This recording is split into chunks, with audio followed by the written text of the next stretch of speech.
Boa tarde, pessoal. Então, a gente vai dar uma continuidade à nossa reta final de zoologia, tá? Nós vamos começar agora com os anfíbios e depois a gente vai ver um pouquinho dos répteis, tá? Tá bem fácil.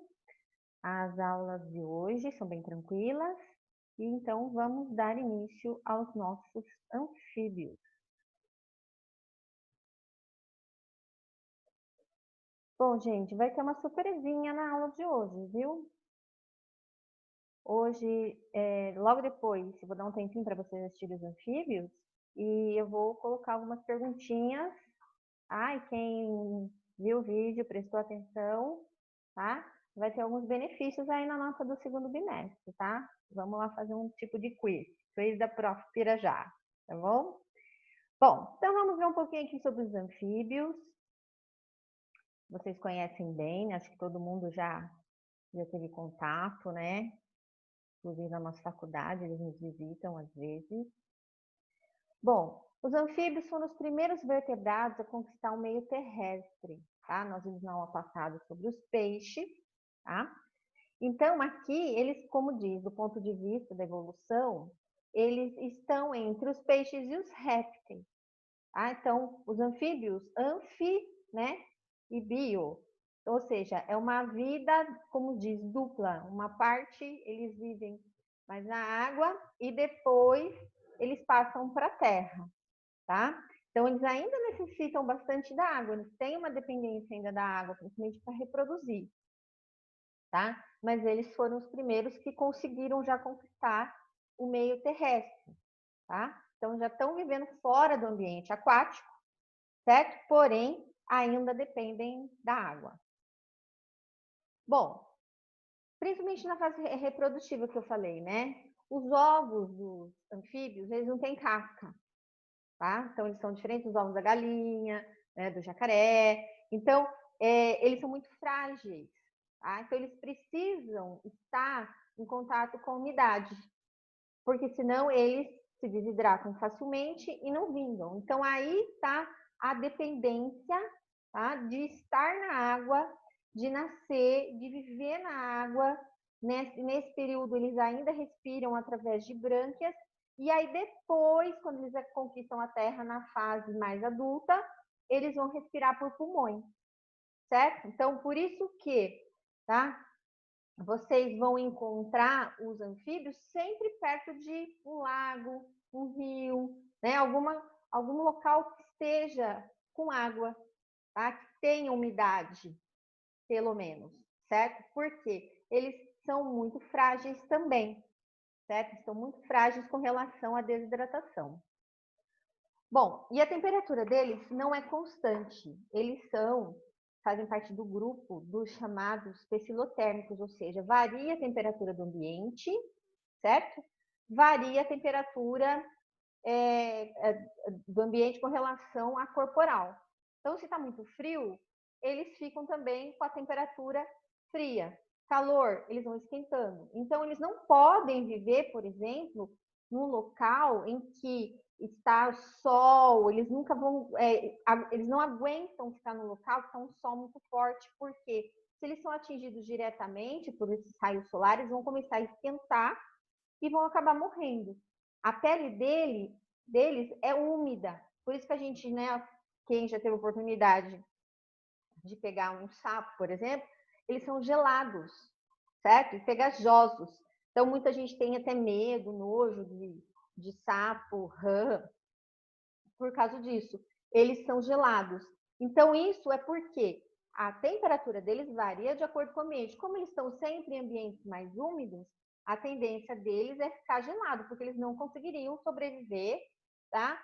No meio do deserto, aí onde não tem água, não tem sombra, eles não iriam conseguir sobreviver, certo? Então, a umidade é super importante, porque eles ainda têm um tipo de respiração que é na cutânea, que é na pele, tá? Além da pulmonar, eles também têm respiração cutânea. Então, a pele deles, gente, é o que a gente chama de pele nua, tá? Eles não têm escamas, eles não têm pelos ou pena. Daí a fragilidade deles, certo? Por isso que eles são realmente seres extremamente frágeis. E até em estudos recentes com relação ao aquecimento global, esses seres, eles são os primeiros a serem atingidos por uma elevação da temperatura, como eu falei, tá? Então, várias espécies de anfíbios já estão ameaçadas de serem extintas devido ao aquecimento global, né, em várias regiões do planeta. Então, eles são realmente extremamente suscetíveis a isso, tá? Além disso, como eu falei, eles estão bem suscetíveis à desidratação, perda de água, tá? Então, eles procuram viver a saída, né, mais no período da noite. Tá? Ninguém vê por aí, né? A gente vê lá na faculdade mesmo, tem um sapo que ele, quando está chovendo, né, quando chove bastante, está bem úmido à noite, ele começa a sair. De dia, eles ficam escondidos, tá? Então, assim, a maioria já deve ter visto os sapos lá do campus. Por quê? Eles costumam sair no período da noite. Se a gente vai lá de dia, dificilmente a gente vai vê-los. Eles vão ficar em lugares escondidos, ou seja, se protegendo do calor e do sol, tá? Aí chove, eles saem da toca porque está úmido, né? Tá um clima favorável para eles e eles acabam saindo por aí e às vezes até entrando nas nossas salas de aula, né? Já aconteceu. Bom, a ordem Anura é a mais conhecida, tá? Então, elas não apresentam cauda na fase adulta. Esses são os mais conhecidos, né, gente? Que são quem? Os sapos, as rãs e as pererecas, certo? Possuem 2 pares de patas. Então, isso são os, como diz, né, os mais populares por aí. A ordem caudata, tá?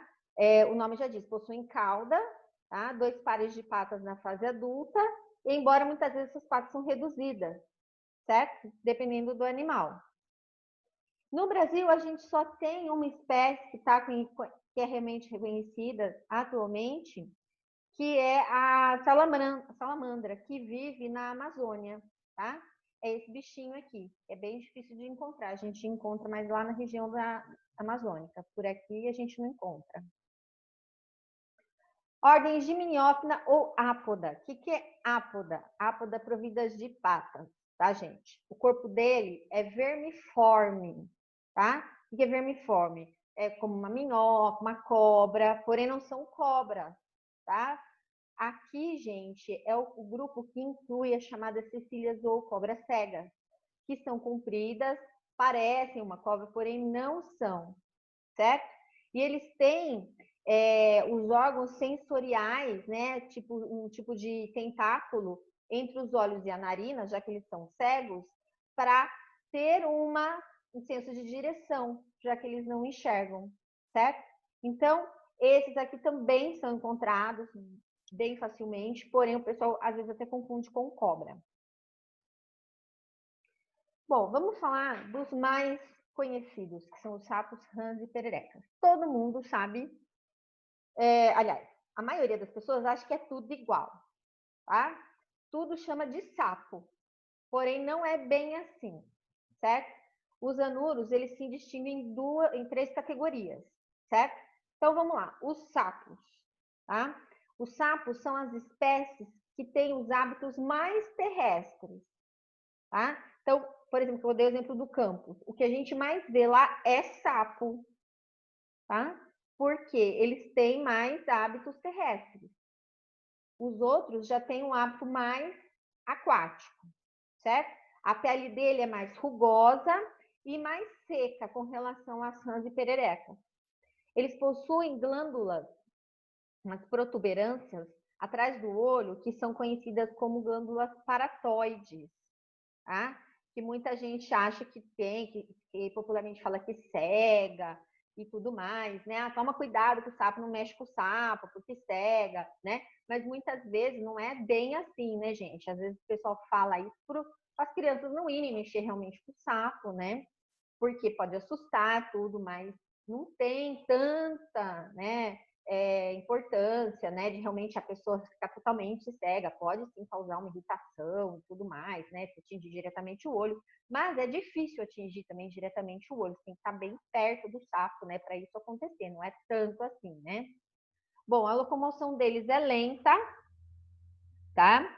quase sempre em pequenos saltos, porque eles são mais pesadões, então eles saltam, né, mais lentamente, saltos pequenos, porque eles são meio que pesados, né? As pererecas, tá? Aqui, gente, a principal característica das pererecas são discos adesivos nas pontas dos dedos, certo? O que dá a capacidade das pererecas de subirem nas vegetações, nas paredes. Elas possuem uma pele bem lisa, bem úmida, escorregadia, né? E aí a maioria das pessoas tem até nojo desses animais. E eles costumam aparecer, pessoal, quem mora em sítio, né? Eu morei muitas vezes, né, muitos anos, né, em sítio, elas costumam aparecer no banheiro, né? Então, o que acontece? A criançada vai no banheiro, dá de encontro com a perereca, sai correndo, morrendo de medo, né? Então, isso daí são... Por quê? Por que elas vão no banheiro? Porque no banheiro tem água, tá? Então, elas gostam daquele ambiente gelado, azulejo, que tem água e tal. Então, elas costumam aparecer no sítio, o lugar que elas têm preferência de quando entram na casa, elas vão direto para o local mais úmido, tá? Assustando aí a criançada. Bom, pele úmida e lisa, certo? Enquanto do sapo tinha uma pele rugosa. Uma outra diferença, tá? Os discos adesivos. Locomove-se rapidamente através de saltos. Daí o seu nome, em tupi, indica perereque, ir aos saltos, certo? Então, elas são mais rápidas que os sapos, que são lentos, pesados, né? Elas são menorzinhas e aí elas saltam mais alto e mais rápido. E as rãs, gente? Dos grupos, as rãs é que tem uma certa importância econômica, tá? Porque as rãs, elas são, a carne delas é bem apreciada. Eu já cheguei a experimentar carne de rã, tá? Ela é bem até parecida com frango, só que é mais assim, mais tenra, né? Então, existem criações, né? Existem ranários que o pessoal cria, né? Que na nossa região tinha até um ranário para vender para restaurantes, principalmente em São Paulo, grandes cidades, né? Aqui na região a gente não costuma não ver. Mas se você vai em São Paulo, alguns restaurantes têm a carne de rã, que é uma carne saudável também e bem apreciada, tá? Bom, as rãs são animais essencialmente aquáticos, tá? Então, enquanto o sapo era mais terrestre, a perereca era de meio a meio, essas aqui elas são bem aquáticas, tá? A pele muito lisa, úmida, e também tem uma locomoção rápida com saltos de grande extensão. Tá? Mas, assim, de todos, a que precisa mais da água é a rã. Então, aqui, gente, vocês podem ver os representantes, né? Sapo, rã e perereca. Aqui não tá dando para distinguir muito bem, não, essa foto, tá? Então, aqui, ó, sapo, rã. Essa daqui é a perereca, mas aqui, essa na foto onde eu peguei, gente, não estava escrito, tá? Mas acredito que é sapo, rã e essa aqui é perereca. Mas aqui tem uma ilustração que explica direitinho cada uma das diferenças, certo? Então, vamos ver aqui, tá? Vamos voltando aqui, isso aqui é legal a gente entender. Do sapo, ó, perereca, com os discos adesivos, vou passando e vou voltando. Em A, ponta dos dedos da perereca, dotados de discos adesivos, que são ventosas, tá? Então, vocês podem ver aqui, ó, certo? Os discos adesivos. Então, aqui são as pererecas. Então, aqui nós temos aqui em B, ponta dos artelhos de perereca, dotados de discos adesivos, como eu já falei, tá? Então, aqui, ó, ausência de discos adesivos nas extremidades dos artelhos das rãs, assim como aqui, ausência de discos adesivos na extremidade dos dedos das rãs. Vamos voltar aqui, tá? Então, aqui nós temos a ausência de discos adesivos nas rãs. Então, aqui são as rãs, tá? Então, vocês observem, ó, a perereca também é mais magrinha, a rã já é mais robusta, né? Tem mais carne, né? Por isso ela é comercializada. Então, não temos aqui os discos adesivos. No C, focinho truncado em sapo, pontudo em rã. Então, vamos voltar lá, na letrinha C, ó, focinho truncado em sapo e pontudo na rã. Então, ó, focinho truncado no sapo, que aqui é o sapo, e aqui pontudo na rã, tá? Então, nós temos essa diferença aqui também. D, cristas cranianas em sapo, gente. Então, outra diferencinha aqui, ó, D, ó, cristas cranianas no sapo. Tá? E é aqui também que está localizado a glândula. Tá?